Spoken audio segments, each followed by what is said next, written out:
আমাদের আবার মাথায় রাখতে হবে সেটার মধ্য দিয়ে একজন ব্যক্তি ঢুকে আবার শেখ হাসিনা হয়ে বের হবে, এরকম কোনো যেন রাষ্ট্র ব্যবস্থা বাংলাদেশে বিদ্যমান না থাকে, সেজন্য আমাদের লড়াইটা অব্যাহত রাখতে হবে। 12:42 বাজে।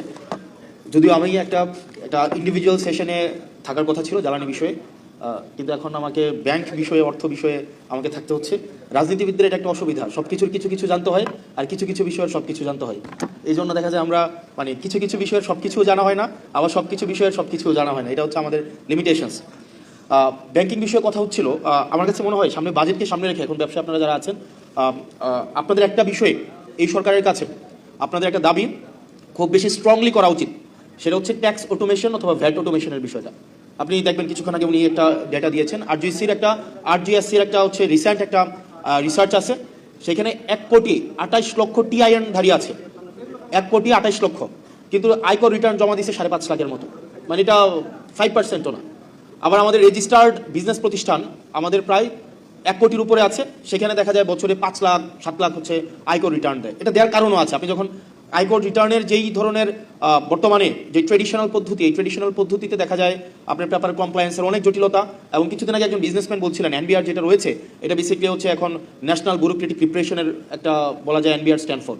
তো দেখা যায় ট্যাক্স ফাইল জমা দেওয়ার ক্ষেত্রে যে ধরনের জটিলতা, এই জটিলতা যদি আমরা অটোমেশন করে দিতে পারি, পেপারলেস করে দিতে পারি, অথবা এনআইডি কার্ডের সাথে যদি আমরা ইন্টিগ্রেটেড করে দিতে পারি, তাহলে এক কার্ডে অল সার্ভিস হচ্ছে আমাদের হয়ে যায়, এবং আন্ডার টেবিল যে ধরনের কম্প্রোমাইজ আছে বা আন্ডার টেবিল যে ধরনের নেগোসিয়েশন হয় সেটাও কিন্তু কমে যায় এবং সেটা অলমোস্ট জিরো হয়ে যায়। সেজন্য আমাদের ক্যাশলেস, পেপারলেস এবং এনআইডি ইন্টিগ্রেটেড ট্যাক্স এবং ভ্যাট অটোমেশন এখন এটা শুধুমাত্র সময়ের দাবি না, এটা অনেক দেশে, আমি যদি ইউরোপিয়ান অনেক দেশে দেখি এটা অলরেডি অনেক বছর ধরে সেটা প্র্যাকটিসে আছে। আপনি ইংল্যান্ডে যান, ইউএসএতে যান, ইউএসএতে যে ট্যাক্স দিচ্ছে এটা মেশিনকে ট্যাক্স দেয়।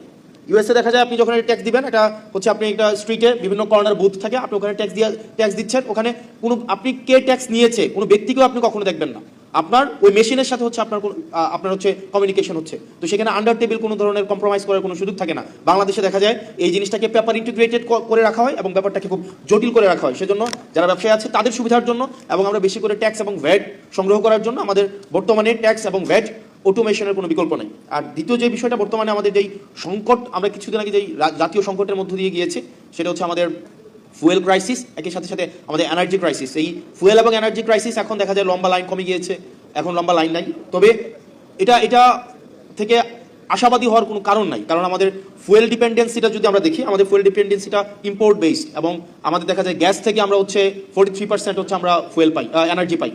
আমরা গ্যাস থেকে সেটা 43% পাই, এবং গ্যাসের যেই বেশিরভাগ আমাদের এলএনজি কিন্তু হয় কাতার থেকে।